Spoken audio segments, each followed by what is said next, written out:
Bien chers frères et sœurs et amis de Barika Sira, nous sommes au 6e dimanche du temps ordinaire et l'Église nous présente les béatitudes selon l'évangéliste Saint Luc pour notre méditation.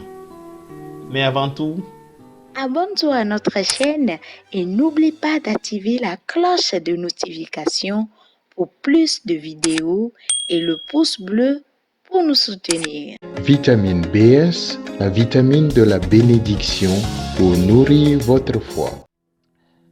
il était une fois un homme qui, après avoir bourré son ventre de nourriture, qui, à la sortie du restaurant où il était, rencontra un mendiant qui lui demanda quelques pièces d'argent pour s'acheter quelque chose à manger. Et l'homme répondit: « Heureux es-tu, toi qui as faim, parce que moi en ce moment, j'ai le ventre qui me fait mal à cause de la nourriture. » Et il s'en alla. Vous êtes d'accord avec moi qu'il s'agit là bel et bien d'une moquerie à l'endroit de ce mendiant. Chers frères et sœurs, les béatitudes de Saint Luc nous présentent 4 bénédictions et 4 malédictions. Heureux es-tu, heureux êtes-vous les pauvres.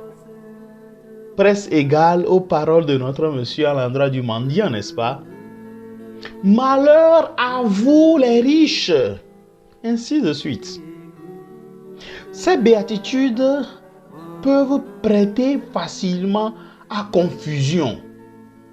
Et ceci à cause de ce que nous vivons tous les jours, à cause de ce que nous voyons, ce que nous pensons, ce que nous désirons. Quand nous disons que tel ou tel nage dans le bonheur, à quoi faisons-nous référence? À qui disons-nous heureux es-tu? N'est-ce pas à celui que nous voyons se réaliser dans la vie? Dans quelle situation disons-nous oh le pauvre? Est-ce une situation de bonheur et de joie? Évidemment non. Bien chers amis, le monde dans lequel nous vivons est divisé en deux. Les riches et les pauvres? Non. Les riches et ceux qui désirent d'être riches. Il s'agit là bel et bien d'une mentalité et d'un désir profond ancré dans le cœur de l'homme et de la femme. Il s'agit là de l'esprit de convoitise. Et personne n'est épargné. Tout le monde désire d'être riche. Ou du moins être à l'abri du besoin. Certains pensent qu'il faut même quitter nos pays africains pour se réaliser ailleurs. Et au Togo, presque tous les jeunes connaissent le concept Edouamala, une sorte de propagande de l'immigration à la recherche d'un monde meilleur. Chers amis, que veulent donc dire les paroles de Jésus qui nous sont adressées en ce dimanche? Une moquerie? Sommes-nous invités à éviter la richesse et désirer la pauvreté et la misère? Je crois que non. Nous sommes invités au contraire à en prendre en considération, selon moi, 2 éléments, 2 choses. La première, la logique de Dieu. La logique divine qui est différente de celle humaine.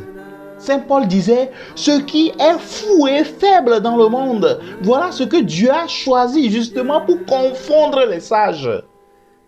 Justement parce que sa logique est bel et bien différente de la nôtre. Quand les pauvres sont rejetés et méprisés dans nos sociétés, Dieu vient leur assurer sa sollicitude paternelle et leur fait une promesse. Chers amis, Dieu prend toujours la part du pauvre et du faible. Et si nous voulons devenir de vrais chrétiens, nous sommes appelés à rentrer dans la logique de Dieu. Au temps de Jésus, il y avait beaucoup de pauvres et d'opprimés qui attendaient la consolation de Dieu, qui attendaient leur libération des mains des oppresseurs. Et Saint Luc, justement, dans son évangile, se montre très sensible à ce fait, qui ne nous est pas étrange en voyant nos sociétés actuelles. Et le fait que ce discours est prononcé en bas de la montagne révèle le caractère concret et ordinaire du phénomène. Et voilà qu'arrive la bonne nouvelle, que Dieu n'est pas indifférent à nos souffrances, qu'il ne nous abandonne pas. La deuxième chose à considérer, c'est en réalité une mise en garde contre les biens et les honneurs de ce monde. Nous ne sommes pas sans savoir que l'argent peut facilement prendre la place de Dieu dans notre vie et dans nos cœurs.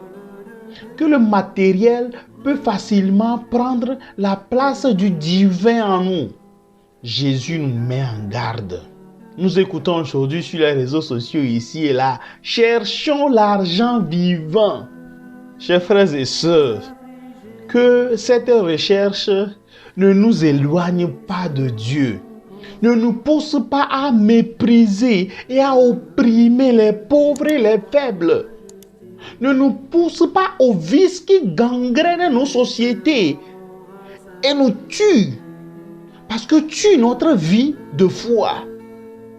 Jésus disait, là où est ton trésor, là aussi sera ton cœur. Que notre trésor soit toujours en Dieu, qui vit et règne pour les siècles des siècles. Bon dimanche et bonne méditation.